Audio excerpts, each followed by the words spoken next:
Should we teach kids about racism? Now, parents have been given advice on how to raise anti-racist children. The guidance was created by the toy manufacturer behind Barbie and shared by local councils. It says that the tips will help kids aged between 0 and 12 go from being complicit to acknowledging and understanding white privilege. However, some haven't gone down very well, like giving white children, for example, more money and less jail time when playing Monopoly so they can learn about racial privilege. What do you think about this? Maybe teaching kids about racism is one of the best ways to tackle it, or maybe you think it's just too early. I mean, this is not to 12. 0207 862 2222 is the number. Tim, should we be teaching children about racism? It's a fact of life, is it not? Racism is an evil thing. If you judge anyone for the colour of their skin rather than the content of their character, there's something wrong with you. We need to tackle racism, absolutely. I just think we've become a society, as racism has retreated, which most surveys indicate it has, we seem to become more and more obsessed with racism. And I don't quite understand why we're doing this. There are so many problems. You're very good at covering them here, Storm, on this programme. Whether it's loneliness, how we treat old people, the discrimination against disabled people is one of the last great prejudices. But there's something about anti-racism has almost become like a new religion. And, you know, we're maybe talking about Trump and Harris in a minute. And one of the reasons people turning to Trump is because, you know, they've got, you know, they maybe not got enough work in the Rust Belt part of America. They may not have enough income. They're worried about the level of immigration, whatever. But racism is the thing that they always hear about on the television, that always ram down their kids at school. And I just think we've got a lack of perspective about what are the real problems facing our country. And racism is an easy one for a lot of people to discuss because it doesn't demand any change on their part. OK, but should it be taught to children? I understand you think it's over-egged. I understand you think we're talking about it too much. But it is a fact of life. It does happen. Should we be teaching children about it? We need to teach it to them sensitively. So, for example, a white working-class kid in an inner city of London at the moment probably does an awful lot less well out of the current system than, for example, a Chinese or an Asian kid. That's the evidence, is that Chinese and Asian kids are doing a lot better than white working-class kids. So for those white working-class kids to be told you're privileged when actually you compare their lives to other, you know, to minority kids, they're actually doing less well. So I think it's a little bit more complicated than this education initiative suggests. Jemma, what do you think about it? I think the semantics confuse people. I think when people say white privilege, they think you're telling that white person that they're privileged, which obviously isn't the case when you're talking about a poor working class white lad or girl. But racism is extraordinarily prevalent. And you said it's in retreat. I'd say arguably it might be on the rise. You look at the EDL, the thugs on our streets recently with their flags and the racist, about to say a swear word, rubbish coming out of their mouths. You know, you see it on social media and Elon Musk has let it really go like wildfire on the platform X, for instance. And so it is a part of our life. And I also think historically it's interesting. We shy away from uncomfortable truths. So I think little children, they've proven, certain scientists have proven that even like a little baby at 6 months notices the difference in skin colour. Now, little reception children aren't racist. They just aren't, right? They notice differences, but they don't have any feelings of hate or any sort of feelings of prejudice. Those are cultivated, they're situational, environmental, they might be seeing it at home or hearing things, and it develops as they get older. And certainly when they get into secondary school, some children may have prejudices. So I think at a certain point to have conversations, and it's about unconscious bias. And I think that would be a much more sensible way of using the language rather than white privilege, which I think makes people feel divided. I agree with that. So I think if you're saying, look, throughout history, you know, the outcomes for black people in this instance are worse. Why is that? Why are people thinking this? Or why in COVID, for instance, especially in America, did more Latin Americans get COVID, and so on and so forth? Why were the outcomes worse? And look at history. But I think that is why Mantel, who is the company that came up with some of these ideas, have gotten into such hot water, is because they're saying that essentially unconscious bias is racism. It is the foundation of racism. It's, you know, it's what society is built on, and society, I suppose, is racist. If you always have a step up, if you're white, you're more likely to have more property, less likely to spend any time in jail, then maybe this is something we have to teach our children. Let us know your thoughts on this. Stay with us, because after the break, I do want to hear from you. Do you think that we need to teach kids about racism? We're going back to whether we should be teaching kids about racism. And we've got Ellie and Devon on the phone first. What do you think? Is this a good idea? Yeah, absolutely. And I think in particular for white parents, they need to be talking to their children about racism, because by about 4 or 5, the majority of children of colour will have experienced some kinds of racism, even if that is in terms of microaggression. Is it from their peers? Possibly from their peers, you know, but generally in society, what Jemma was saying was right, in my opinion and my experience, is that even though that racism has increased in terms of microaggressions and things, and in particularly social media, I think people that probably wouldn't have had the guts to say things are saying things, you know, behind Ellie, can I ask, are you a person of colour yourself? I'm not, but I have got mixed race people in my family, and I grew up in West London, which was very multicultural. And do you think growing up somewhere that is multicultural makes people, or the racism, less, or do you think it encourages racism? I mean, it's there in society. At the end of the day, society is inherently racist, and I think it was you that said that that's a possibility. But I read around a lot about it when my children were small. So there's a book by Poe Bronson, and she looked at some studies regarding very small children, and they were split into 3 groups. The groups where the parents spoke about race, the group where the parents didn't say anything, or caregivers didn't say anything, and then the group where they were saying negative things. And actually, the group that ended up showing more prejudice and bias were the group where the parents didn't say anything, which is quite surprising, I'd say. That is quite surprising. I wouldn't have expected that at all. I mean, I know that my son's nursery, he's only 2, are celebrating Black History Month, and that sort of shocked me. I was surprised by that. But then I thought, why not open that discussion? Because you're right, Jemma, they've got eyes, they can see differences, but it's teaching them about those differences and the fact that it doesn't really change anything.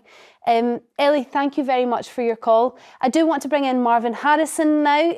He is the man behind the Dope Black Dads community. Marvyn, thank you very much for joining us for this chat. What do you think about this guidance? Look, I love the idea, and I teach anti-racism often, and I think sometimes when we try to teach anti-racism, we find people who are naysayers, the people who are actively inactive bystanders are some of the most problematic people when we're trying to have this conversation. It's because they just don't want anything that's adult or what they deem to be heavy around their children. But as the caller just mentioned, children understand difference pretty much straight away. And so when you go into school and you're immediately brought to attention, you're othering, whatever that may be. Now, if it's particularly race-based, there is this idea that there is a better, superior race, and that gets fed into children really early. And so when we talk to other parents, we always say to them, it's really important to start the conversation early, but not just start it early, but decenter your own race in particular ideas. So you want to be able to get books and TV shows that have main characters from different backgrounds and learn the world through their perspective. It's a really inoffensive way to kind of introduce the idea, and it's incredibly important. But what about the criticism, Marvyn, that actually if like Mantell originally suggested, if you've got a game like Monopoly and you're giving kids extra money to start it, to buy houses, and you're allowing them to get away with not going into jail, isn't that making the white community feel guilty for something they really have no control over? There is this sort of hypersensitivity in terms of being white and having a mirror shown up to historically some of the things that white people have done historically, but how that benefits them today. And there's this real discomfort of believing there's any correlation or relationship between those two things. If that was true, then there would be reparations and there would be apologies and repairs put in place for the historic things if there was absolutely no correlation. And so I think things like the Monopoly game are a great way to kind of gamify education, which can have a huge impact in how people actually receive the information. And you're not just going to play the game and then just be like, oh, we're the white people and we have more money. You're actually trying to explain it and contextualize it with real life events that have happened. And that is ultimately how things show up. And so if your family have been here for many generations and you can trace back, even if you're Irish and you've been here 4 or 5 generations, the amount of wealth you have versus a second generation West African person is just different. And that should be explained. But it should also be explained that how much of the resources from West Africa the UK has exploited. And so when there is, a reference as to why we're coming here and how we show up, it's actually contextualized. It's not just like, we're savages and we're second-rate citizens. That's a really important thing to teach your children. You should be doing that in different formats as soon as possible. I think, because I have a son and obviously he's celebrating Black History Month at nursery.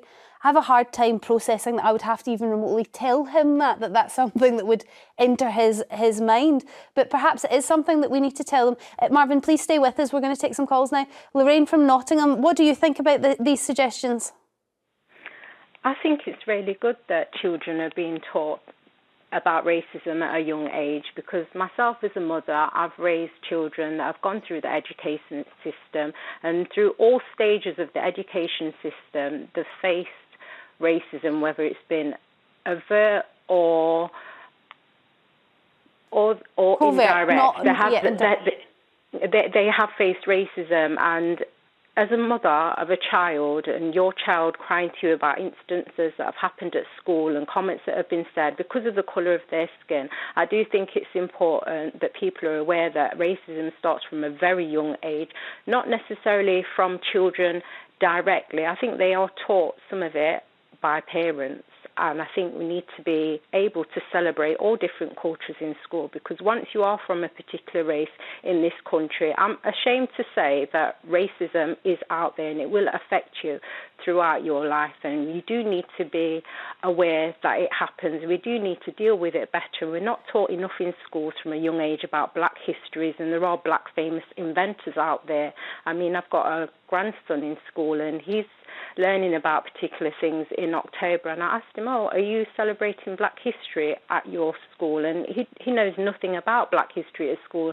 They're not teaching him that yet. So I'm pleased to hear that your young child at nursery is now learning about Black history and Black inventors. He's not learning about Black inventors, unfortunately. I don't think he'd be able to retain that kind of information. But what they did was they played with Play-Doh, and they were playing with different colours of Play-Doh, and then they were asked to see the differences between the Play-Doh.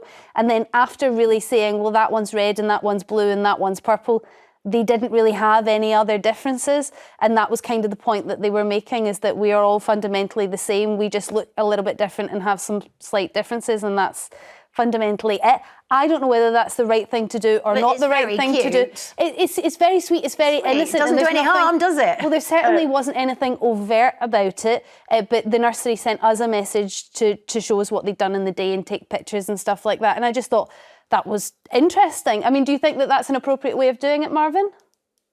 Well, I would more focus on things like decolonizing toys. So I think toys, games, and puzzles, being from a different perspective, are a really easy way to show. And, a 2-year-old will not necessarily retain the information in the context that we're discussing today. But what you're trying to do is really normalize the fact that people who look different are the same as everybody else, unless they show up in a different way. And that's a really important part. We never actually talk about that. Yes, as a Black person, I'm not a homogenous blob of a person based on my experiences, and you will find Black people who don't agree on issues even pertaining to race. But as an anti-racist society, which is one that Britain is hopefully aiming to be, you then start to realize that you have to proactively have these conversations and actually look at things like toys and games and TV shows, and actually making sure that they're watching a different array of things and try your best to explain and spot things out and normalize things. What they don't actually realize is small things like watching your family watch an England game and the response you have to Saka missing a chance versus Kane missing a chance. You will notice things in the difference in the tone and the language that you use for each of those players. And so when those things the clearest example of that is probably the Trump Harris situation at the moment that we're having in America. They're held to pretty different standards, some would argue. But that's it. Let me just get another call in, Marvyn. Pat from Merseyside, what's your view when it comes to teaching children as young as not babies about racism? Oh, good morning. Well, I think the children are non-judgmental and they're very fair and impartial. And when they're young, they don't look at the colour of anyone's skin or their ethnicity. Sorry, I'm going to stop you there because you sound like you've got a really good point, but the signal's terrible. I can't really hear you. I'm going to try and call you back. I'm going to speak to Jana now from London. What's your view on this?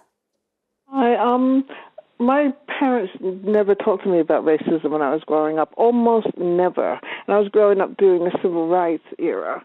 So I think they thought they didn't want to harm me in some way by taking away my innocence. But the fact is that children understand racism and experience racism. And I knew I was experiencing racism, but I did not have the vocabulary to explain it or analyze it. And that put me at a disadvantage because I didn't know how to negotiate and navigate living in a racist society.